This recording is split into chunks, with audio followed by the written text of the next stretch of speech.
महाशिवरात्रि के पावन अवसर पर कटक जिले के बड़ंबा में स्थित प्रसिद्ध बाबा सिंहनाथ शिवपुरी में भक्तों की भीड़ उमड़ी और साथ ही हर हर महादेव के नारे से पूरा वातावरण गूंज उठा। महानदी के किनारे स्थित इस पवित्र स्थल पर बाबा के सभी नित्य कर्म सुचारू रूप से संपन्न होने के बाद आज भोर से ही हजारों भक्तों की भीड़ लगी हुई है। आज महाशिवरात्रि के अवसर पर भोर से ही बाबा के दर्शन करने के लिए श्रद्धालु मानसिक पूर्ति के लिए निरंतर कतार में खड़े रहे और आज 10 बजे बाबा के पवित्र स्थल पर 108 महादीप प्रज्वलित किए जाएंगे और राज्य के विभिन्न हिस्सों में भक्तों का सैलाब उमड़ रहा है और घट शंख और हुलहुली की आवाजों से पूरा वातावरण भक्तिमय हो गया। मकर और जागर को ध्यान से रखते हुए भीड़ को नियंत्रण करने के साथ ही गोपीनाथपुर से होकर गुजरने वाले अस्थायी काठ पुल के टूटने के कारण श्रद्धालु अब सीधे पुल से ही बाबा के दर्शन करने के लिए पहुंच रहे हैं। प्रशासन तरफ कड़ाकड़ी व्यवस्था करा जायछि। आपण आमे जेमति फायर पाखरे अग्नि निर्वापक यंत्र एवं आपनकर धाड़ी रे आसीबार व्यवस्था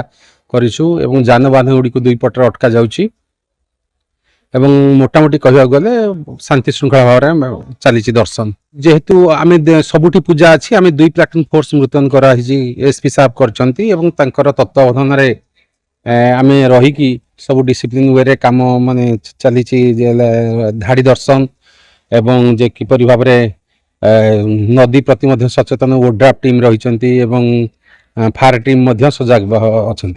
जय शिव शंभु हर हर महादेव। मु सिंहनाथ मंदिर पूजक मो ना भागीरथी रणा। ओम तत्पुरुषा विद्महे महादेवाय धीमहि तन्नो रुद्र प्रचोदयात्।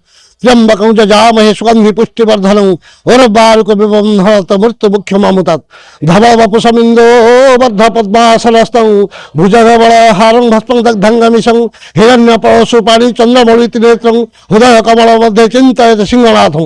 ओडिशा अनेक शैवपीठ रही तद्मध्य सिंहनाथ अन्यतम। ये बहु प्राचीन पुरातन। एठी आज जो पवित्र जागर महोत्सव से पर्याप्त विगत दिन प्रस्तुति बैठक होता जहाँ आज साकार रूप नहीं तेणु आम भक्त मान धाड़ी दर्शन व्यवस्था कर रात 4 घंटे बाबा पहड़ खोल जल लगी बिल्वदल अर्पण चंदन लगी 4:15 सब बाबा मंगल अर्पण मंगल आरती कर 4:30 घटिका समय बाबा पहली खेचुड़ी जो 7 घटिका अर्पण कराए पहली खेचुड़ी प्रसाद अर्पण कर 5 घटिया सर्वसाधारण दर्शन पर खाद्य दर्शन व्यवस्था कर आम सका जो राज्याभिषेक करा सरला 9 घटिका पहुंचले 11टा सरला बर्तमान मध्याह्न धूप पर बर्तमान पुणी दर्शन जेहेतु आज जागर बाबा उजागर हे तेणु बर्तमान भक्त समागम रही आगामी 4 घटिया समय अपराह 4 घटिया समय बाबा पुणी अवकाश कर रात्र घटिया पुणी राज्याभिषेक गोटे 9 टा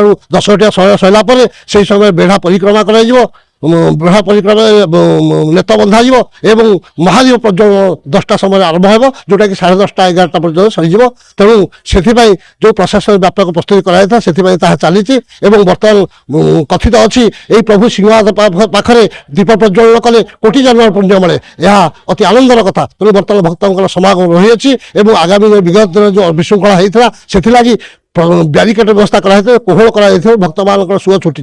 जय शिव शंभु हर हर महादेव। डॉक्टर निरंजन शतपथी श्री श्री सिंहनाथ देव उन्नयन परिषद गोपीनाथपुर बड़ंबा कटक साधारण संपादक। आज उन्नयन परिषद पक्षर जदिव जागर महोत्सवटी जो महाशिवरात्रि महोत्सव भाव में आम आरंभ कर सिंहनाथ उन्नयन परिषद आनुकूल्य समुदाय एठी जहाँ भी हूँ सबूर श्रेय हूँ सिंहनाथ उन्नयन परिषदर।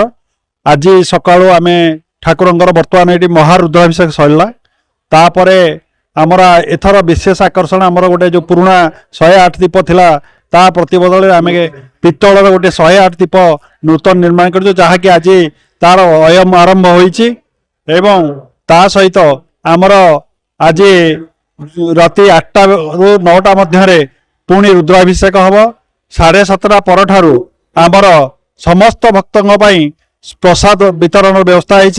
संध्या समय संध्या आलती प्रभु पाखे भोग हवा जो काकेरा भोग ताकू सबू भक्त बंटन कर आमर नीति निर्घंट अनुଯାयी जो प्रस्तुति बैठक नीति निर्घंट अनुଯାयी महादीप 10:45 मध्य आरंभ हो तार कार्यक्रम एवं प्राय 11टा ରୁ 11:30 महादीप उत्तोलन कर प्रशासन आमको बहुत सहयोग कर प्रशासन को धन्यवाद देवी। आमर देवतर अधिकारी श्रीजुक्त प्रमोद कुमार बास्के आमको जो सहयोग सहानुभूति देखते से कृतज्ञ।